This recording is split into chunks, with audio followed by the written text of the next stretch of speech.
Hello and welcome to another indie book review. This one I was a little bit reluctant about, but I'm really glad I said yes to reviewing it. And that is Prince Noralv, Edge of Shadows by J.T. Harris. This is YA fantasy. As you can see, this cover looks very YA fantasy. And I usually don't go for YA fantasy. However, the premise of this one intrigued me, and that was that this young prince essentially gets a piece of a deity inside him. Not that way. Like, he basically gets a goddess's energy stuck inside him, and it comes with all of these extra abilities, and people like Loki want to kill him. His name is Thane. I loved him a lot more than I thought I was going to, but I'll get into that in a second. Our other major player is Luella. She is what is known as a Bullcraft wielder, and she's working in this lowly academy trying to learn her craft while also basically having to be a servant because her kind are treated as second-class beings. In this world, magic is very wrapped up in the class system, where if you focus on a key, the internal power and the internal magic, you are seen as higher, as nobility. But if you work on Bullcraft, which is the energy of the universe around you, you are seen as lesser, and that plays into everything. It's a major part for Thane because he is a prince. However, he gets imbued with Bullcraft magic, which is technically illegal for him to wield, and they never quite say why it's been made illegal, but I think that's supposed to be a thing. Like, I think everyone's supposed to be like, why is this a thing? And it's purposely supposed to be a mystery. I loved Thane. I was so ready for him to be like a stereotypical, I'm 15, I can do it all type of protagonist. He wasn't. And maybe that's the thing. Maybe it's when it's male protagonists that are 15 that I love YA, because a lot of what Thane goes through reminded me of what Volk went through in Nightmare Arcanist. And it was that kind of thing where he admits over the course of the story that, like, he's in way over his head. He suddenly has all this power he can't control, and everyone wants to kill him, and he's stolen away from his home, and he flat out says, I'm 15, I'm not prepared for this. And I loved that. I loved that vulnerability. He wasn't like, I'm an adult, I can take care of this. He flat out admits that he's really freaked out, which made him way more likable. Luella is, I'm not sure if she's a love interest. If she is, it might be more slower burning, which I like. Don't give me none of that incel up. I want to see it. The one thing I will say is the synopsis kind of hinted at a different story for me. Now, this might totally be on me, that I was expecting something else, but the way the synopsis made it sound was like he actively seeks out Luella because she is searching through her father's old journals, and they might hold the key to what's happened to Thane and how to reverse it or how to manage it or what have you. And for some reason, I had it in my head that there was kind of like a questy thing going to happen. But no, the majority of the book actually takes place in the academy that Luella lives at, that her mother is the head of, or like co-heads of. It's a little hard to explain. Which I wasn't super big fan of. I don't usually like YA magic schools. However, you didn't actually go to classes that much, which was kind of also a downside for me in a weird way, because it took a hot minute for the world to be built. The world was like built well, like everything was figured out, but it wasn't built that Think of it like this. The house was built well. The tour you were guided through it was a little rocky, in that it took a couple hundred pages for me to actually fully understand, okay, this is the magic system, this is the setup, this makes sense. But once we got there, it was awesome. It just took a hot minute. But beyond that, I love the two main characters. I love that there's a friend group. There was also a kind of stereotypical rich kid bully, which I can take or leave.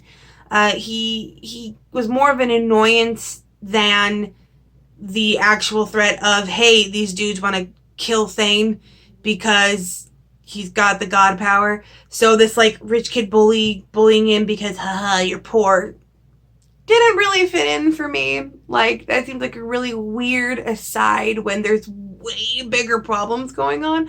But again, I wasn't expecting this book to take place majority in our lovely little academy. One of the characters that I loved, which was hardly in it, and he's basically this hunter who travels around using magic and catching criminals.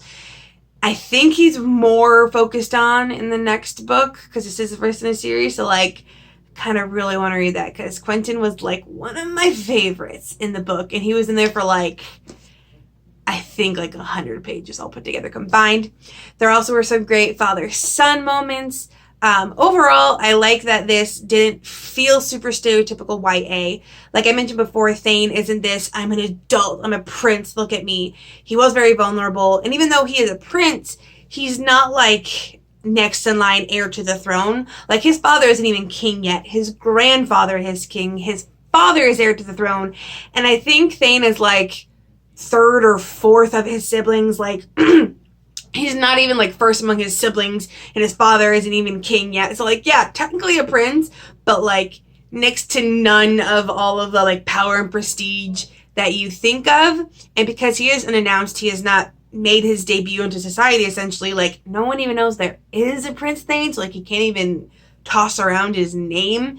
But I actually loved that part. I love that the kids, I guess, yeah, they're kids, 50 kids. They were neither insanely obedient, following every whim to horrible parents, but neither were they insanely disobedient. Like it was a nice exchange of, yeah, they're going to follow what parents say, but also there might be times when they low-key need to break the rules, you know, for plot purposes. But beyond that, I love the relationship between them. It started very organically. Luella was originally just interested in Thane because he was this mysterious new kid that showed up to their academy, and like, who is this guy? And Thane started taking interest in Luella when like she's, hey, I can help train you. I'm really good at this stuff, because she is very good at the Beulah craft. I wish it had been explained a little bit better. Like I mentioned before, the classes are kind of passed over, and I felt like that would have been the easiest explanation of the world that you could have gotten, especially since Thane has had nothing to do with Beulah craft before. It would have made a lot of sense. However, once it was explained, eventually it worked. I loved the ending. There were definitely some parts where I was, you know, I had to put it down for one reason or another, but I'm like, okay, like I gotta know. Oh my god, the Raiders are there. Oh my god, like there'd be times where like the bad guys are there and I don't know what's gonna happen. And then there was a thing where Thane like is convulsing on the ground. You're like, oh shit. Like there were those moments where I was like, crap. And I had to keep reading because I wasn't sure how it was gonna turn out. And overall, I was very pleasantly surprised. I don't know what I was expecting of this. I wasn't expecting to dislike it. I wasn't expecting it to give it a low rating or whatever, but I was a little nervous going in, and even the first little bit. I do appreciate that J.T. Harris is willing to kill off characters. I'm just gonna leave you with that. You don't need to know who it is going in. There's also plenty left for a series. Admittedly, that last chunk of 50 pages was like a lot. There were a lot of things going on, and a lot of things ended very abruptly. Like, I'm fully expecting the sequel to this book to begin like literal moments after this one ends, because there's just stuff there that like immediate questions of things and beings in the immediate vicinity at the end pages of this book that like I definitely need to know better. I also do have reason to believe, because of the plot, that maybe I will get that adventure that I was expecting in this book in the next book. And like I said, I believe the next book has more to deal with one of my favorite characters in this, so I'm excited. Also, and this is totally a side note, I don't usually geek out over these things, but it's just really well done. I love the actual like formatting of this book. Obviously the cover is very well done, but also when you open it, you have this lovely little shadow motif, and I'm gonna pick, and then at the beginning of every chapter, you have it kind of low-key in the background, and then in the corners, you have the little shadow stencils, I guess you could say, in the corners and on the pages, and I really appreciated that. Just that little touch made the book feel so like so much effort was put into it. It made the book feel very purposeful, and it all fit together with the story because the wolf and the crown, it all fits into things that you see in the course of the story, which of course I always love. That's one of my favorite things, is when you look at the cover of a book and then you read it and you look back at the cover and suddenly you're like recognizing a whole bunch more things, like, oh, that's why. So I liked it for that. Overall, I would give this book 4 stars. Again, it took a hot minute to pick up for me, and I don't usually read YA fantasy, but the characters were properly vulnerable, properly obedient slash not always obedient to their parents, and the interactions between parents is really nice. The plot and conflict was really, really big, which I love. We're talking like, if bad guys get this power, super bad things are going to happen for everybody. So I loved that. Not the biggest fan of the academy bully whatever that felt kind of extra to me, but beyond that, there were parts that left me reeling, that I really wanted to keep reading, and I loved this book. Maybe not an all-time favorite, but definitely worth continuing with. And JT Harris, if you are watching, definitely open for reviewing the next one. I know it's either already out or coming out soon, but either way, if you would like a review for your own book, I will leave my email down in the description.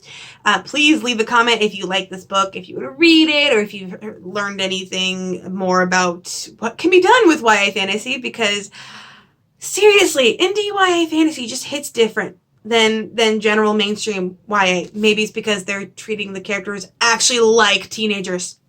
Marvel concept. But anyway, with nothing else to say, I hope you have a wonderful day and a marvelous tomorrow.